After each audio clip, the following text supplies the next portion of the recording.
Hit that like and subscribe, show some love. Let's jump right into it. You know what it is.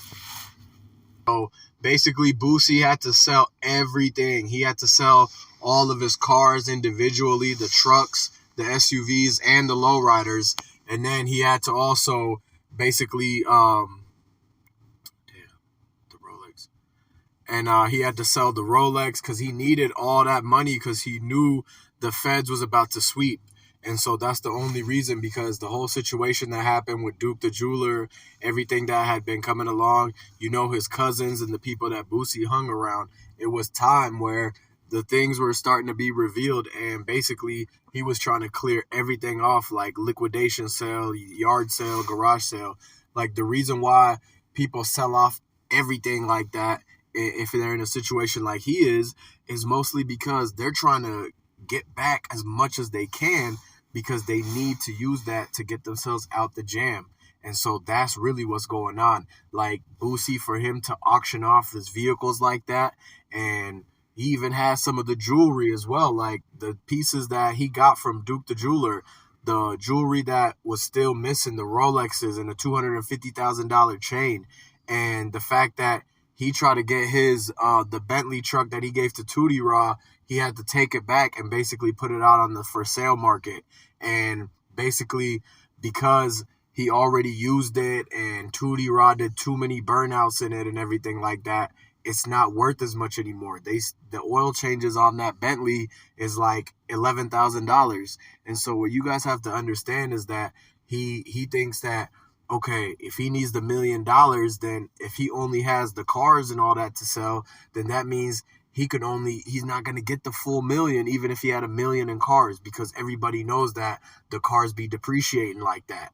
And so that's why he's not going to get the full top dollar for it unless it's some type of collector item.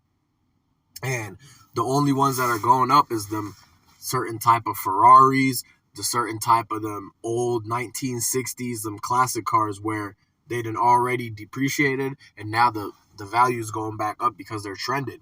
So what you guys got to realize is that Boosie had to put up almost $2 million or $1.5 million worth of stuff for sale, and he had to take a discount. Everybody knows when somebody's trying to sell something and they need the money now, it's like, and they have to hurry.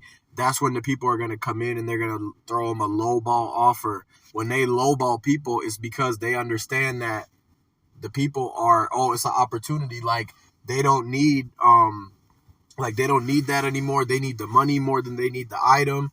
And they need it fast. So maybe I could offer them half of what they're asking for and they still will take it because they need the money. So when Boosie tried to put that car up for sale for $500,000, the people only offered him $200K for it because they're like, oh, he need the money and we could get it for the low, and they're able to make a flip off of it. So that's why, especially with rich people, especially with people who's supposed to have millions like Boosie, what they were trying to do is that they're like, wait a minute, he's a millionaire and stuff like that, and he says he needs all this money in 48 hours. So what they're going to do is they're going to offer him all low offers, and they're going to try to make it a come up because everybody is getting an opportunity off of the fact that he has to sell everything. It's just like a yard sale or garage sale. If you don't already use the item and you need the cash now and everything like that, then most likely when the people come and offer you like, oh, I'll give you, half for this, or if it's $10, they're like, I'll give you $5, then you'll say yes still, because of the fact that you don't know if there's going to be another person that comes by that's going to be willing to have enough money to even pay for it. And so that's why people, a lot of times, they still take the lowball offer, but it's a lesson to learn, man. In this situation, you have to basically know where, okay, you got to set something aside for a rainy day. The reason why Boosie was in the predicament he was and he needed to come up with millions that quick is because he never set anything aside for a rainy day. I mean, if he did, he wouldn't have had to come up on social media selling everything like that, right? And so that really goes back to the situation where it's like, man, you have to understand that in the time, in the moments, it's like cool to get all the stuff that he done bought and got and like had the whole dealership full of them, right? So just because he went and bought out and splurged out on the dealership, It's like he forgot the fact that, oh, if it's a rainy day where he needs to come up with $1 million to get this and get his head out of waters and to make it so he's not in the hot seat anymore, then he should have had that already set aside. Like, you should have already known, because of the stuff that Boosie gets into. You never know where it's in a situation. But at the end of the day, man, he did what he wanted to do, and now he had to sell everything off to basically recoup that money, and he got a lot less.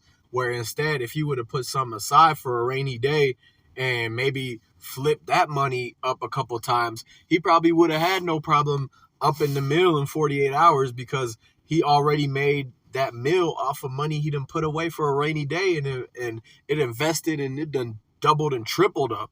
So that's what you got to pay attention to, because at the end of the day, it's cool that he was able to give Tootie Rod the car, but he should be like, okay, it's a lesson learned for Tootie Rod, because now it's like, all right, Tootie Rod, he's going to have to understand that they're going to have to take their money from that reality TV show and spend, you could spend whatever, but you got to remember to put some for a rainy day, because you never know what happened. There's always going to be emergency situations. And so that's what ended up happening. The whole situation with Duke put Boosie in a predicament where he had to basically, come up with a way to help out and try to get the chains back. And he had to up money to clear the air. He had to show his condolences. He had to basically pretty much take responsibility of anything that he could have had any type of people feeling a certain way about. And so at the end of the day, man, that's what all this stuff is like comes down to, is to be prepared for certain situations. You got to be prepared. You have to basically expect the best, but be prepared for the worst. Because at the end of the day, it's not a perfect world. And so that's why you have to be able to practice and prepare and be on point with these things. Because if you always practice and you always prepare, then you will be prepared for when the situation arises, whatever it ends up being.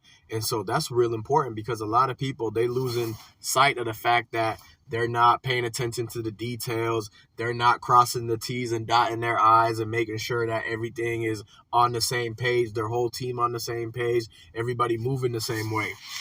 And so that's what preparation is all about. And so, with Duke, like, he could have prepared a little bit better. He could have had more security, or he could have prepared to be able to realize that Duke and Boosie or whatever, if a fallout happened, or the fact that they didn't let him into the parking lot, he should have prepared and was like, okay, if they can't protect me no more, or if they turn on me, I got to find a way to get out the jam quick. And so really, if you break it down and you really think about that and open your eyes and realize that everything is going to be full circle and revolving, then you will understand that that's exactly what's happening. And so for that reason, you have to keep in mind that this is ongoing. There's going to be more details to come out. So I'm going to be coming out with way more breaking news. So you have to just stay tuned to the channel and make sure you're paying attention to everything and hit that notification bell so you get updated every time.